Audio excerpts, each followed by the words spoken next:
Peter again. Next video in our series, Everything I Know Yet Still Need to Practice. We're going to look at time frames and what can occur within those time frames for us and where perhaps we live and where perhaps some of our misery might stem from or where our happiness might in fact reside. So if we look at time frames, pretty basic stuff that we know.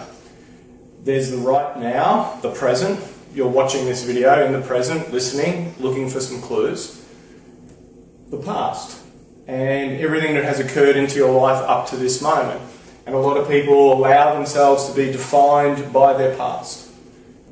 We have the future, the stuff that hasn't happened yet. The stuff that we perhaps worry about or have issues, or we're planning and projecting ahead all the time. In the ideal world, we want to be fully present, fully associated with the now, being with the people that we're with, experiencing the things that are occurring in our world. In the now, we're fully conscious, fully awake, and generally the stuff that we've spoken about in the other videos apply greatly. We will be in an incredibly resourceful place. We will have a genuine, intense curiosity about our world, and we'll be open to a lot more information. Less judgmental, because judgment has a lot to do with the past. So we're sitting there taking in a whole lot of information, and in a general state you find most people who live in the present, in the now, are in fact very contented and very happy, dealing with what they need to deal with. People who predominantly live in the future, that is, they're forever projecting ahead, worrying about stuff that is going to occur in their world, thinking ahead, planning ahead, waiting to be happy. The next holiday will make them happy, their next adventure, their next meal, whatever it is, often are filled with anxiety, a lot of anxiety in their life, and a lot of this chasing happiness, forever chasing it. They don't quite get there. Happiness resides and lives in the now. The past, people who live predominantly in the past, often have issues with depression and guilt. These are where these two issues reside. Anxiety in the future, depression and guilt in the past. There's no need to be in either one of those states. Be in the present, be in the now.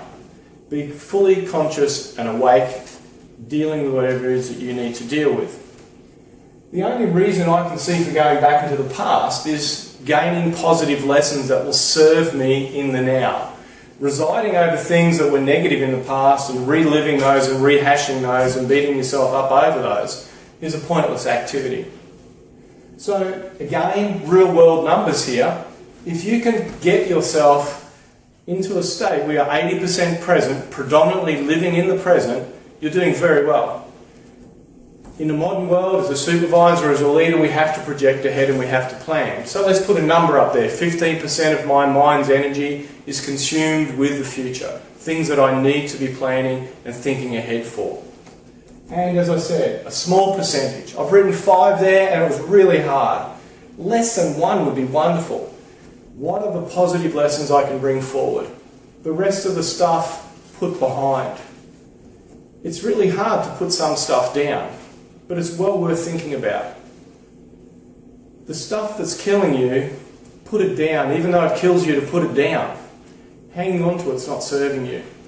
Cutting ties with a lot of that issue. Your past does not define you. Your future does not define you. It hasn't happened. What defines you and what brings you happiness is living in the now, living in the present. A resourceful state. Thank you.